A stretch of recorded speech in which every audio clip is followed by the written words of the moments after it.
Hi, I'm Lance Davis.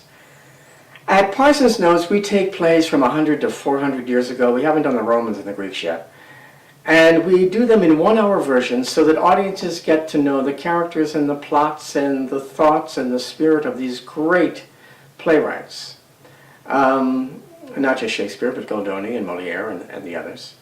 And why? Because they are the treasure troves we have of human nature.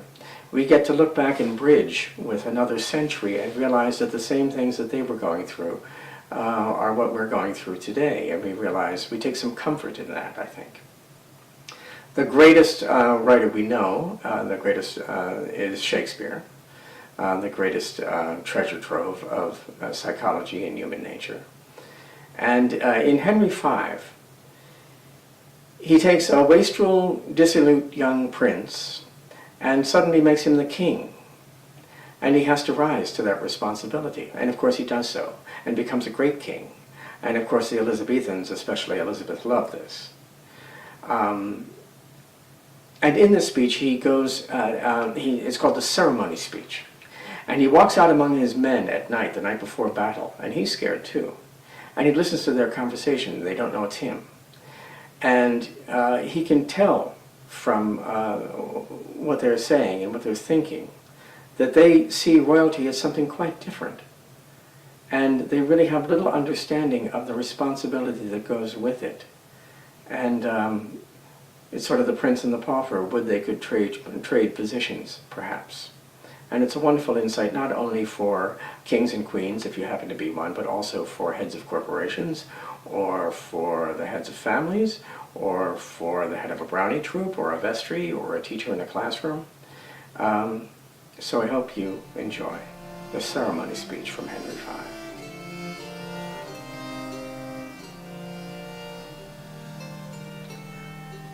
Upon the king. Let us our lives, our souls, our debts, our careful wives, our children, and our sins lay on the king.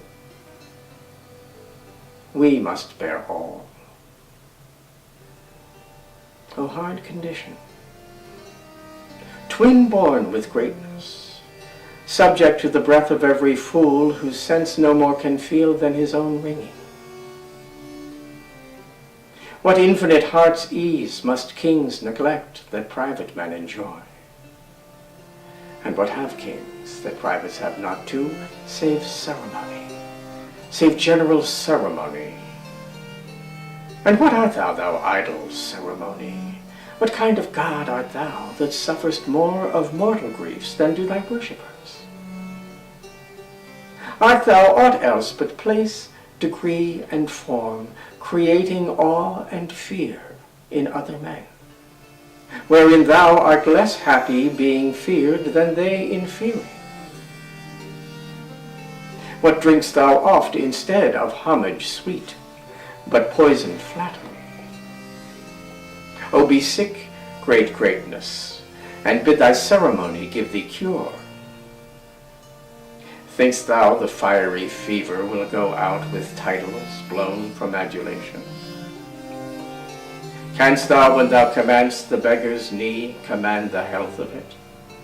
No, thou proud dream, that playest so subtly with a king's repose. I am a king that find thee, and I know 'tis not the balm, the scepter, and the ball, the sword, the mace, the crown imperial, the intertissued robe of gold and pearl, the farsed title running for the king, the throne he sits on, nor the tide of pomp that beats upon the high shores of this world. Not all these thrice gorgeous ceremony, not all these laid in bed majestical, can sleep so soundly as the wretched slave, who, with a body filled and a vacant mind, gets him to rest, crammed with distressful bread, and but for ceremony.